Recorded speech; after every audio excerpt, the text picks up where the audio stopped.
ही बातमी अशी आलेली आहे की ज्यावेळेस आपण चिनाब नदीवरतील रेल्वे पूल बांधणे यशस्वी ठरलेला आहे, त्या आधारित त्यांनी काय म्हटलेलं, त्या आधारितच भारत शासनाने परत एक ब्रिज आपल्याला तयार करून दिलेला आहे. तोच म्हणजे तो सुद्धा तो समुद्रावरील असणार आहे. म्हणजेच बघा, व्हर्टिकल लिफ्ट म्हणजेच का, तो ब्रिज असा उचलला जाणार हे तुम्हाला दाखवलेलं आहे. बघा मित्रांनो, तुम्हाला हा जो ब्रिज आहे ना, हा असा मध्ये तुम्हाला असा उचलला जाणार, ओपन होणार आणि त्यानंतर त्यामधून जे जहाज जायचं आहे ते जहाज जाणार आणि त्यानंतर परत तो ब्रिज जोडल्या जाणार. म्हणजे त्याला ओपन लिफ्ट, त्याला व्हर्टिकल लिफ्ट म्हटलेलं आहे. आता तुम्हाला लांबी बघा, त्याची लांबी आलेली आहे 2.10 किलोमीटर. बरोबर आहे. हा एक. त्यानंतर हे विचारणार, पुढे लक्षात घ्या त्यांनी काय म्हटलेलं आहे, पांबन येथील ब्रिटिशकालीन रेल्वे पूल हा 111 वर्षे जुना आहे.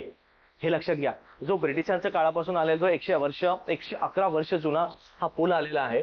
त्याच पुलाच्या शेजारी एक नवा पूल तयार करण्याचं नियोजन करत त्यांनी काय उद्घाटन केलेलं आहे. नरेंद्र मोदी यांच्या हस्ते 2019 मध्ये नव्या पांबन पुलाची पायाभरणी करण्यात आली होती. म्हणजे तेव्हा त्यांनी 2019 ला उद्घाटन केलेलं होतं. त्याच नंतर लक्षात घ्या, त्यांनी नवा पूल 2070 मीटर, त्याची लांबी किती आहे, 2070 मीटर. बरोबर आहे. त्या यामध्ये महत्वाचे काय, स्वयंचलित, म्हणजे जे आधी त्यावरती बरेचशा इतरांवरती ते त्यावर अवलंबून राहावं लागत होतं, पण आता नाही. आता तो स्वयंचलित म्हणजे स्वतःहूनच तो व्हर्टिकल लिफ्ट होणार आहे. त्यामध्ये इलेक्ट्रोमेकॅनिकल हे प्रणालीचा वापर करण्यात आलेला आहे.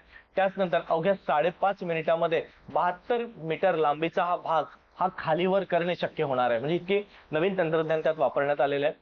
वाऱ्यांचा वेग जर समजा ताशी 59 किलोमीटर पेक्षा जर अधिक वाढल्यास त्याची सूचना तुम्हाला सेन्सरच्या द्वारे रेल्वे नियंत्रण कक्षाला माहिती पडणार आहे. एक. त्यासोबतच त्यांनी म्हटलेलं आहे, नवीन पांबन पुलाची उभारणी करताना दुहेरी रेल्वे मार्गिका उभारण्याचे नियोजन करण्यात आलेले आहे.